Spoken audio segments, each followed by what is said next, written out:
whisper of warriors. Are you tired of blending into the background, your voice drowned out in crowded rooms or high-stakes boardrooms? This is Whisper of Warriors, the blueprint to command silent confidence that dominates without uttering a single word. You'll unlock the unspoken power radiating from within, transforming your presence into an unstoppable force that commands respect, influence, and authority in every interaction.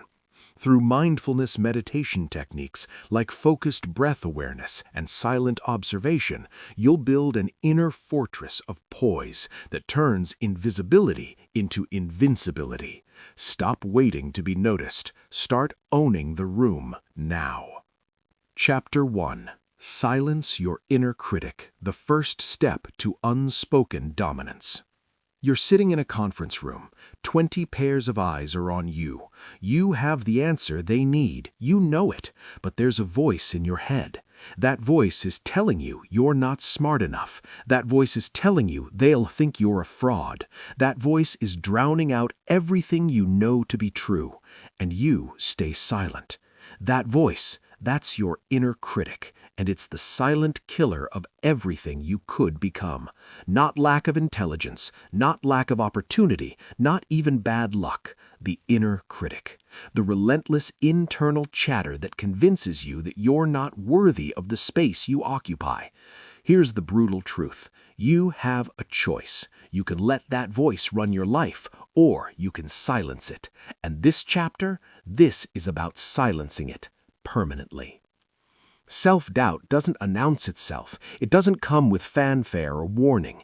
It whispers, it's insidious, and it costs you everything. Think about the executive, the one with 15 years of experience, a track record of success, proven expertise. She walks into a boardroom meeting. She has the exact solution the company needs, but her inner critic wakes up. They'll think you're overstepping. You don't deserve to be in this room. Who do you think you are? And what happens? She lets someone else take credit. Someone with half her knowledge. Someone with 1/10 of her experience. That's not incompetence. That's not a lack of skill. That's the inner critic running the show. Or consider the entrepreneur who built something from nothing. He's got the product, he's got the proof. He should be pitching to investors. But the voice says, you're not articulate enough. You'll embarrass yourself. They'll laugh you out of the room. So he hires someone else to pitch his own vision. And when that person gets equity, when that person gets credit, he wonders why. It's not about intelligence, it's about discipline. Silence the noise within and the world quiets before you. That's not motivation, that's not wishful thinking, that's physics. When you stop fighting yourself, your energy is unlimited. The inner critic is a bully, and every time you listen to it, you reinforce its power. Every time you stay quiet when you should speak, every time you shrink when you should expand, every time you doubt when you should decide, you're feeding that voice. You're making it stronger. But here's what they don't tell you. You have a choice. The inner critic doesn't exist to protect you. It exists because you let it. It's a habit, a deeply ingrained neural pathway, and like all habits, it can be broken. Here's how it works. A thought arises. It's usually fear-based. What if they judge you? What if you fail? What if you're not enough? Your mind accepts it as truth. You identify with it. You become that doubt. It's no longer a thought I'm having. It's who I am. But that's the lie. That's where the power lives, in that gap between the thought and your belief in it. Silence the noise within and the world quiets before you. This isn't about positive thinking. This isn't about fake confidence. This is about detachment. This is about observing the thought without believing it. This is about recognizing the inner critic for what it actually is, a scared part of you trying to keep you small because small feels safe. When you understand this, everything changes, because now you can respond instead of react. You can choose. Here's the technique that changes everything. Observe, don't absorb. When the inner critic speaks, you don't fight it, you don't argue with it, you observe it. You watch the thought arise like you're watching a cloud pass through the sky. It's there, it's real in the moment, but it's not you, and it's not permanent. Let me give you the specific practice. This is the foundation. Everything else builds on this. Find a comfortable position. Close your eyes if that feels right, or keep them soft and downward, your choice. Now, focus on your breath. Breathe in through your nose, feel the air filling your lungs. Hold it for 1 count, exhale slowly through your mouth. This is your anchor. This is where you come back when the noise starts. Now, thoughts will come, and that's perfect. That's exactly what we want. When a thought appears, a doubt, a fear, a criticism, I want you to do something specific. Label it. Say to yourself, passing cloud. There it is, a thought that you're not capable. Passing cloud. There it is, a feeling that you don't deserve success. Passing cloud. There it is, a voice saying you're a fraud. Passing cloud. You're not fighting these thoughts. You're not believing them. You're not denying them. You're just acknowledging them and letting them move through, like clouds in a vast sky. The sky doesn't become the cloud. The sky just allows the cloud to pass. That's you. Keep breathing. Breathe in power. Exhale doubt. Breathe in clarity. Exhale fear. Breathe in your worth. Exhale shame. Breathe in power. Exhale doubt. Repeat until it's your reality. Continue this for 5 more minutes in silence.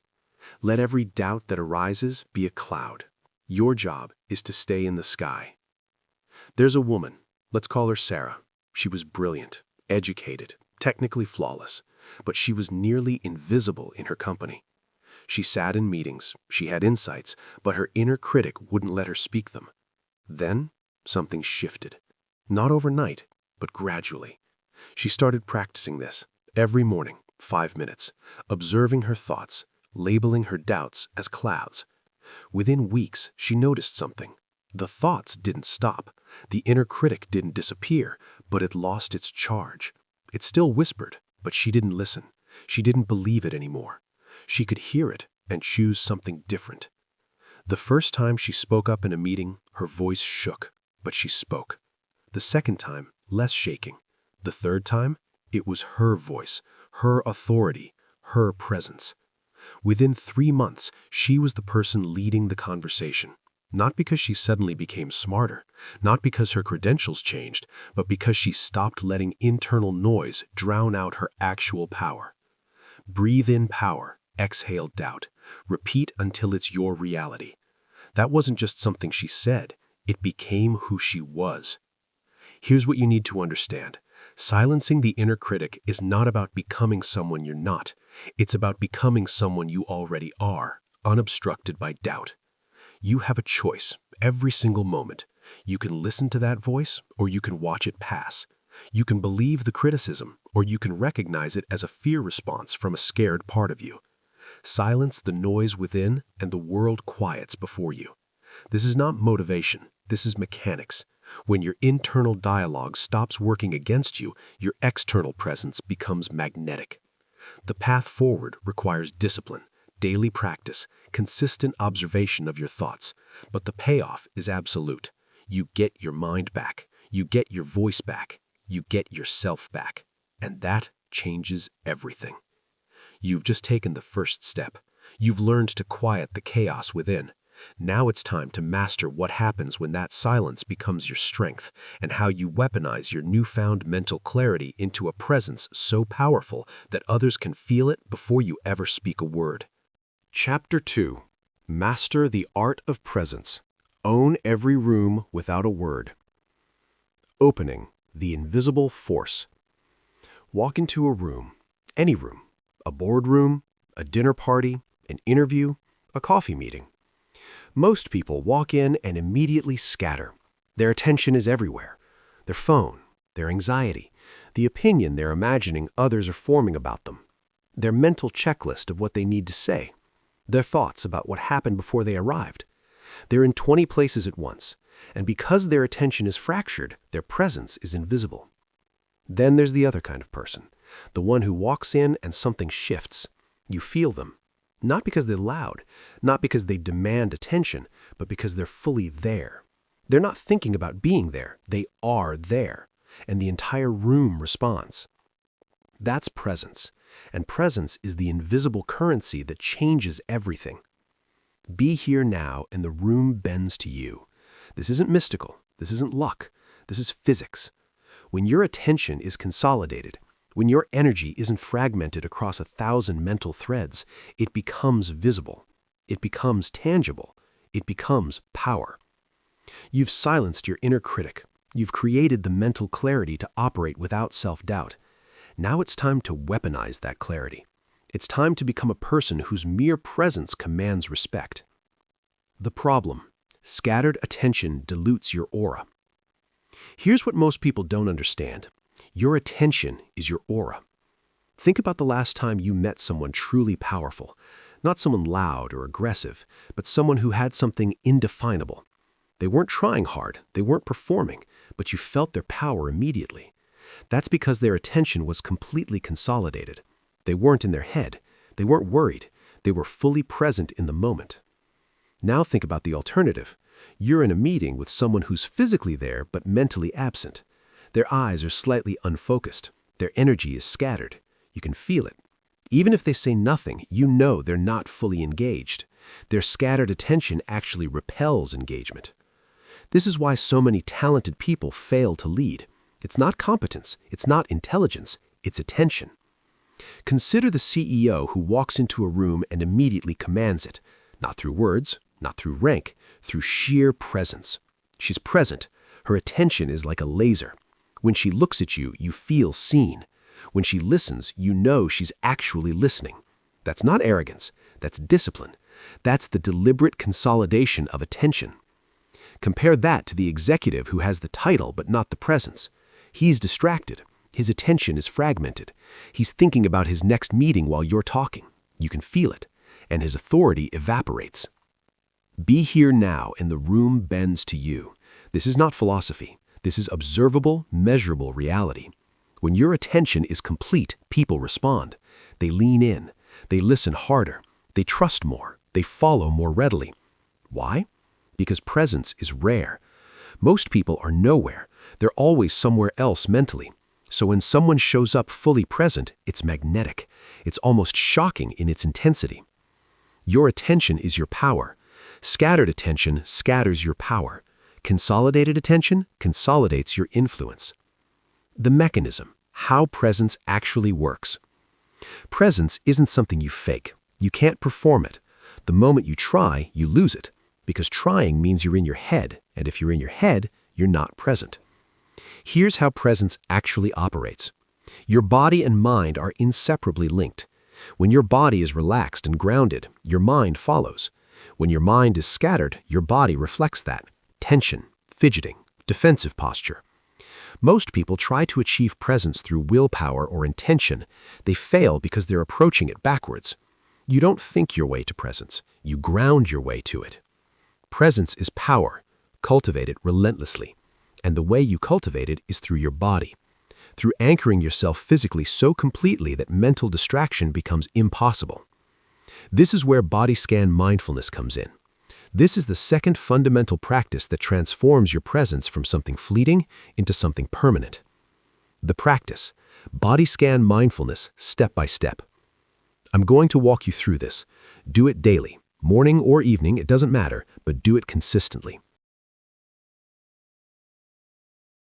Sit or lie down, somewhere quiet, somewhere you won't be interrupted for the next 10 minutes. Close your eyes. Now, bring all your attention to your feet. Not thinking about your feet, feeling them. Notice the temperature of the floor or bed beneath them. Notice the fabric of your socks or shoes. Notice any tension, any tingling, any sensation at all. Just observe. Don't try to relax them. Don't try to change anything. Just bring complete attention to your feet. Stay here for 30 seconds. Now, slowly move your attention up to your calves. Feel them. Notice if they're tense or relaxed. Notice the muscles. Notice the skin. Spend 30 seconds here, completely present with your calves. Keep moving. Thighs. Feel them. Are they tight? Are they heavy? Just notice. Hips, lower back. Your entire lower body is now receiving your complete, undivided attention. Move to your stomach, your chest. Feel your heart beating. Feel your breath moving through your lungs. Don't change your breath, just observe it. Your body is working. Your heart is pumping. You're alive. Feel it. Now your shoulders. Feel the weight of them. Feel any tension you're carrying there. Bring awareness to that tension. Often, the moment you truly feel tension, it begins to release. Move to your neck, your throat. Feel the delicate structures there. Feel the connection between your body and head. Now your face, your jaw. Are you clenching? Just notice. Your cheeks, your eyes, your forehead. Bring complete awareness to every muscle. And finally, the crown of your head, the back of your head. Feel the wholeness of your skull. Now scan your entire body at once, from toes to head. Feel yourself as one unified organism, grounded, present, alive. Stay here for 1 minute. This is presence. This is what it feels like to be completely here, now. When you open your eyes, carry that grounded quality with you. That's your new baseline. Be here now, and the room bends to you. That's not a metaphor anymore, it's muscle memory. Transformation story. The silent closer. There was a salesman, let's call him Marcus. He was good at his job. He could talk, he could persuade, but he wasn't exceptional. Then everything changed. He started practicing body scan meditation every morning, 10 minutes, just grounding himself, anchoring his attention in his body, nothing more. The next time he went into a sales call, something was different. He wasn't thinking about his pitch, he was present. His attention was on the client, not on whether they would buy, on who they actually were, what they actually needed. He made eye contact, real eye contact, not the aggressive stare of someone trying to intimidate, but the grounded, unshakable gaze of someone completely present. And something shifted in his close rate. At first, he thought it was coincidence, but it kept happening. Clients would tell him later, there was something about you. You weren't pushing, you were just there. And they bought from him, not because he convinced them, because his presence convinced them that he could be trusted. Within a year, his commission had doubled. Presence is power, cultivated relentlessly. That's not just something Marcus understood, that's what his body became. Reinforcement and integration. You now have 2 practices. Silence the inner critic, ground yourself in presence. These are not separate, they work together. When you've silenced the noise within, you can hear what's actually happening around you. When you're grounded in your body, you can respond from that clarity. Your presence becomes unshakable. It becomes magnetic. Be here now, and the room bends to you. This is your new operating system. Not something you do occasionally, something you practice daily until it becomes automatic. The strength of your presence is proportional to the wholeness of your attention.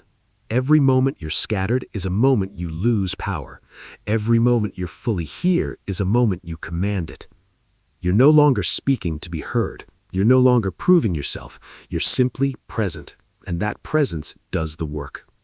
You've silenced the internal noise. You've anchored yourself in your body. You've learned that presence is power. Now it's time to learn the final piece, how to wield that presence intentionally, how to amplify it, how to turn the quiet power you've developed into an unstoppable force that shapes conversations, shapes perceptions, and shapes outcomes. That's where real dominance begins. Chapter 3.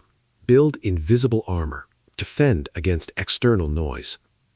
You've silenced the voice in your head. You've anchored yourself in presence. You're starting to feel strong. Then someone says something. A comment, a criticism, a joke at your expense, a dismissive look. And suddenly all that internal work feels fragile. Because you're not just fighting yourself anymore, you're fighting the world. External noise is relentless. It's everywhere. Criticism from colleagues, judgment from family, rejection in business, mockery from strangers, the constant message that you're not enough, that you don't belong, that you should shrink. And most people let it in. They absorb it. They carry it. They let it reshape who they are. That's the difference between people who build real power and people who build fragile confidence. The ones who build real power understand this. External judgments are not facts. They're noise. And noise requires armor. Armor up silently and attacks bounce off. This isn't about becoming defensive or aggressive. This isn't about blocking out the world. This is about developing an internal structure so solid that external attacks lose their power. You're about to learn how. The problem: how external judgment erodes confidence. Here's the truth that nobody tells you. Most people are not destroyed by their own self-doubt. They're destroyed by other people's opinions. Think about the introvert in a professional setting. She's competent, she has valuable insights, but someone, a loud colleague, an aggressive boss, a dismissive peer, makes a comment that dismisses her contribution, and something cracks. Not immediately, but over time, with repeated exposure to that judgment, she starts to believe it is valid. She becomes smaller, her voice becomes quieter, her presence dims. It's not her fault. It's the cumulative effect of unarmored confidence meeting relentless external noise. Or consider the person building something new, a startup founder, an artist, someone taking a risk. Family members doubt him, acquaintances mock his pitch, investors reject his pitch. Each rejection, each dismissal, each bit of external judgment, it's a small wound. And if he has no armor, those wounds accumulate, they fester. Eventually, he starts to believe the criticism is valid, and his project dies not because it was bad, because his confidence was too fragile to survive the external assault. This happens to talented people every single day, not because they lack ability, because they lack armor. Here's what matters. External criticism will never stop. You will never reach a point where everyone approves of you. You will never create something that everyone loves. You will never be so successful that all judgment ceases. That's not how the world works. So the only viable strategy is this: build armor. Make yourself internally solid enough that external noise cannot penetrate. Make yourself a calm center that external storms cannot disturb. Armor up silently, and attacks bounce off. This is not arrogance. This is survival. This is the difference between confidence that lasts and confidence that shatters the moment someone criticizes you. The mechanism: understanding the armor. Armor doesn't mean you ignore feedback. It doesn't mean you become callous or detached from reality. That's a common misunderstanding. Real armor allows you to receive information without absorbing the emotional charge. Someone criticizes your work. That's data. You can evaluate it. You can use it or discard it. But you don't become the criticism. You don't let it define you. The attack doesn't penetrate. Think about it this way. When someone throws a rock at armor, the rock bounces off. The armor doesn't break. The armor doesn't absorb the impact internally. The rock hits and falls away. That's what you're building. But here's the problem. Most people don't have armor. They have open skin. Every criticism cuts. Every judgment wounds. Every piece of external noise finds its way inside and damages them. Building armor requires a specific practice.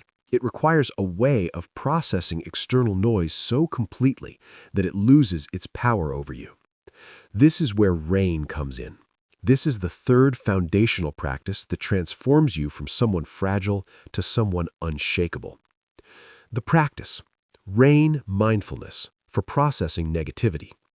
RAIN is an acronym, 4 steps, and it works for any moment when external noise threatens to penetrate your armor. The first step is recognize. Something negative comes your way: criticism, judgment, rejection. You don't suppress it. You don't pretend it didn't happen. You acknowledge it explicitly. You say internally, I'm receiving criticism right now. I'm hearing judgment. I'm experiencing rejection. That's step 1. The second step is allow. This is crucial. You don't fight the feeling that arises. You don't push it away. You simply allow it to be present. Criticism triggers a feeling, maybe shame, maybe anger, maybe defensiveness. You recognize that feeling and you allow it. You don't judge the feeling. You don't try to change it. You simply say, "This feeling is here. I allow it to exist." The third step is investigate. Now you look at the feeling with curiosity, not judgment. Where do you feel it in your body? Is it tension in your chest, a tightness in your throat, a heaviness in your stomach? You investigate the physical sensation without trying to fix it. You're creating distance between you and the feeling. You're observing it rather than being consumed by it. The fourth step is non-attachment. This is where the armor solidifies. You recognize that the criticism is not you. The judgment is not you. The feeling is not you. You are the observer of all of it. The criticism exists. The feeling exists. But neither defines you. Neither controls you. You are separate from it. You are the sky, and the storm is passing through. Let me walk you through a real-time exercise. Let's say someone just criticized your presentation in a meeting. It stung. Here's how rain works in the moment. Recognize, I'm hearing criticism about my presentation. My mind is interpreting this as judgment about my competence. I recognize what's happening. Allow. The feeling of shame is arising. The defensive anger is present. I allow both to exist without fighting them. I'm not suppressing. I'm not reacting. I'm allowing. Investigate. Where is this shame in my body? I feel it in my chest as a tightness. There's a pressure in my throat. My shoulders are tightening. I observe these sensations with curiosity, not judgment, not fear, just observation. Non-attachment. I am not my performance. I am not this criticism. I am not this feeling. I am the observer of all of it. The criticism happened. The feeling exists, but neither defines me. Neither controls me. I am separate from it. I am the sky, and the storm is passing through. From this place, you can now respond instead of react. You can ask yourself, is there valid information in this criticism? Is there something I can learn? Or is this just noise? Either way, it no longer has power over you. The armor has held. Recognize the storm, but stay the calm center. Every time. That's the practice. That's the work. There was a couple, let's call them Sarah and James. They were struggling, not because they didn't love each other, but because criticism was destroying their connection. Every time James made a mistake, Sarah would criticize him harshly, and every time James would either get defensive or collapse emotionally. He'd absorb her judgment and let it wound him. Their relationship became a cycle of attack and collapse. Then something shifted. James started practicing rain. Every time Sarah criticized him, instead of reacting, he would internally recognize the criticism, allow the feeling, investigate where it lived in his body, and remember that the criticism was not him. His external response changed. He became calm. He listened. He didn't defend. He didn't collapse. He simply received what she was saying without letting it penetrate his armor. Sarah noticed immediately. When James stopped reacting defensively, something in her shifted too. She saw that her criticism wasn't destroying him, so she became less harsh. The cycle broke. But more importantly, James had gained something. He could hear criticism without being damaged by it. He could listen to feedback without it threatening his sense of self. He had armor. Recognize the storm, but stay the calm center. Every time. That's the practice. That's the work. You now have 3 practices. Silence the inner critic, ground yourself in presence, build invisible armor against external noise. These are not separate techniques. They work as one system. Your inner clarity allows you to be fully present. Your presence makes you magnetic and strong. Your armor keeps that strength intact when the world attacks. Armor up silently, and attacks bounce off. This is not something you do once. This is something you practice constantly. Every criticism, every judgment, every rejection. Each one is an opportunity to strengthen your armor. Each one is a chance to practice rain, and remember, you are not the storm. You are the calm center. Most people spend their entire lives fragile, damaged by criticism, shaped by judgment, defined by what others think. You're building something different. You're building an internal structure so solid that nothing external can shake it. Recognize the storm, but stay the calm center every time. This is your new default, not something you have to think about, something you've practiced until it's automatic. You've silenced the noise within. You've anchored yourself in your body. You've built armor against external attacks. You're becoming unshakable. But there's one more piece. Right now you're defending. You're holding your ground. You're solid, but you haven't yet learned the most powerful move: how to take all this internal strength and turn it outward. How to influence, how to shape, how to lead without ever raising your voice. That's the next frontier. Chapter 4. Harness breath as your secret weapon. Fuel silent strength. Now inhale through your nose, slowly. Count 1, 2, 3, 4. Hold that breath. Don't tense, just hold. Count 1, 2, 3, 4, 5, 6, 7. Now exhale slowly through your mouth. Let it out gradually. Count 1, 2, 3, 4, 5, 6, 7, 8. Pause for one breath. Do it again. Inhale 1, 2, 3, 4. Hold 1, 2, 3, 4, 5, 6, 7. Exhale 1, 2, 3, 4, 5, 6, 7, 8. Notice the difference. That calm, that clarity, that's parasympathetic activation. That's power. One more cycle. Inhale 1, 2, 3, 4. Hold 1, 2, 3, 4, 5, 6, 7. Exhale 1, 2, 3, 4, 5, 6, 7, 8. This is your secret weapon. When you feel pressure rising, when you feel panic creeping in, when you feel your control slipping, you breathe. 4, 7, 8. 4 cycles, 60 seconds, and you're back in command. There was a professional, let's call her Emily. She was intelligent, she had valuable ideas, but she had a crippling fear of public speaking. Her heart would race, her hands would shake, her voice would become thin and shaky. She tried everything: therapy, positive affirmations, visualization. Nothing worked. Because the issue wasn't psychological, it was physiological. Her nervous system was hijacking her before she even opened her mouth. Then she discovered breath work, specifically 4-7-8 breathing. The day of her first major presentation, she arrived early. She found an empty office and she did 4-7-8. 4 cycles, 60 seconds. Something shifted immediately. Her heart rate slowed, her hands stopped shaking, her mind became clear, and she walked to the stage, calm, not artificially calm, actually calm, physiologically calm.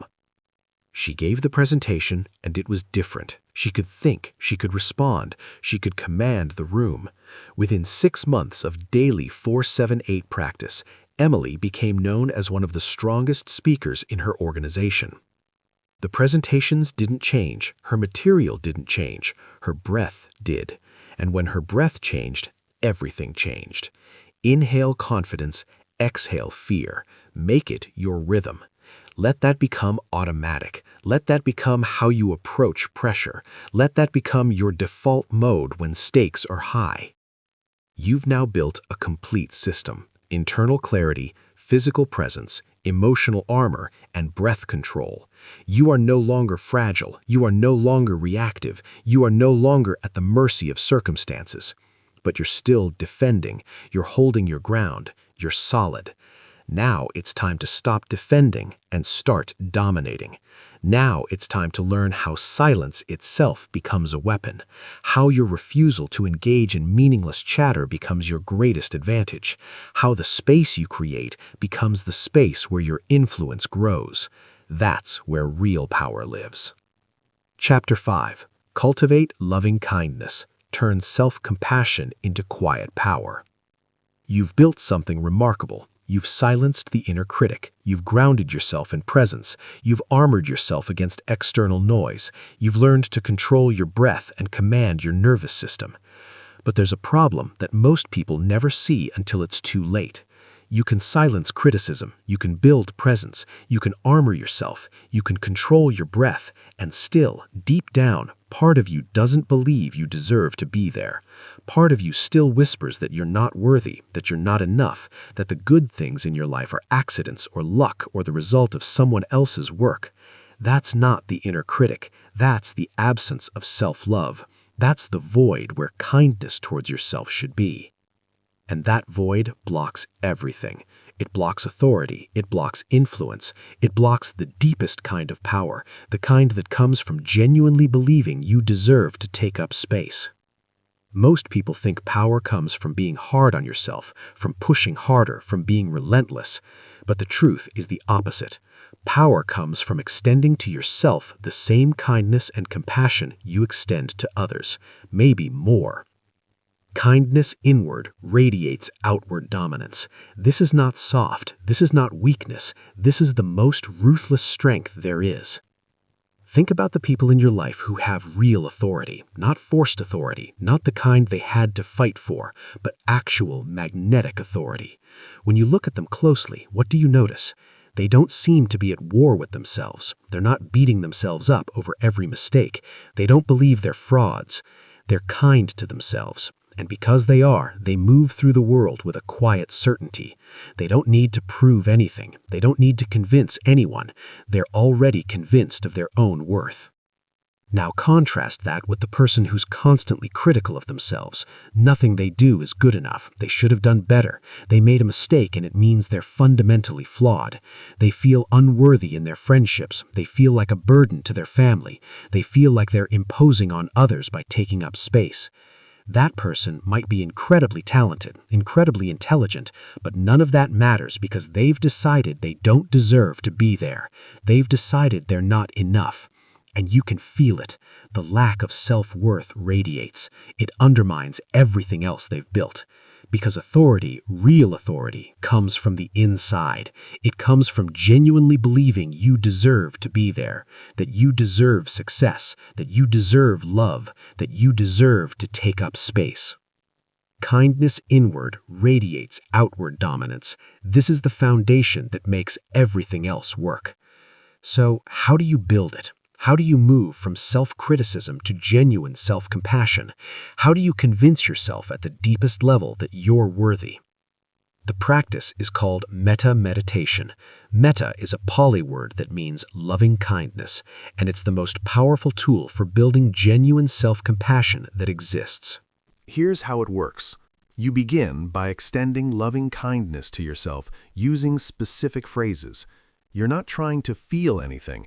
You're not trying to generate emotion. You're simply repeating phrases with intention. And over time, something shifts. The phrases begin to rewire your nervous system. They begin to convince your body that you're worthy of kindness. And when your body believes it, your mind follows. The phrases are simple but powerful. The first one is, "May I be strong." When you say this, you're not talking about physical strength. You're talking about the strength to face challenges, the strength to stand firm, the strength to know your own worth. May I be strong. Repeat it, feel it, not in your head, in your body. May I be strong. The second phrase is, may I be calm. Not calm as in passive, calm as in unshakable, calm as in not thrown off by external circumstances. Calm as in grounded and centered. May I be calm. That's peace. That's presence. That's the absence of internal struggle. The third phrase is, May I be at ease. This is the deepest one. At ease means you're not fighting yourself. You're not at war with yourself. You're at peace with who you are. You're accepted. You're home in your own skin. May I be at ease. That's what you're building toward. Not happiness, not excitement, but ease. Deep, genuine ease with yourself. Now I'm going to walk you through a full metta meditation. This is going to be about 10 minutes. Find a quiet place, sit comfortably, and we're going to practice together. Close your eyes. Begin by taking 3 deep breaths, breathing in presence, breathing out resistance. Now bring your attention to the center of your chest. Imagine there's a light there, a warm light. This light is your own kindness toward yourself. We're going to begin with you, with yourself, not someone else, with you, because you cannot extend genuine kindness to others until you've extended it to yourself. Silently repeat these phrases. Don't force anything, just repeat them with intention. May I be strong. May I be strong. May I be strong. Feel the words. Feel them as an intention. You are asking yourself to be strong, not in a military way, in the way that allows you to face life without breaking. May I be strong. Say it again. May I be strong. Now shift to the second phrase. May I be calm. May I be calm. May I be calm. Feel that. Calm.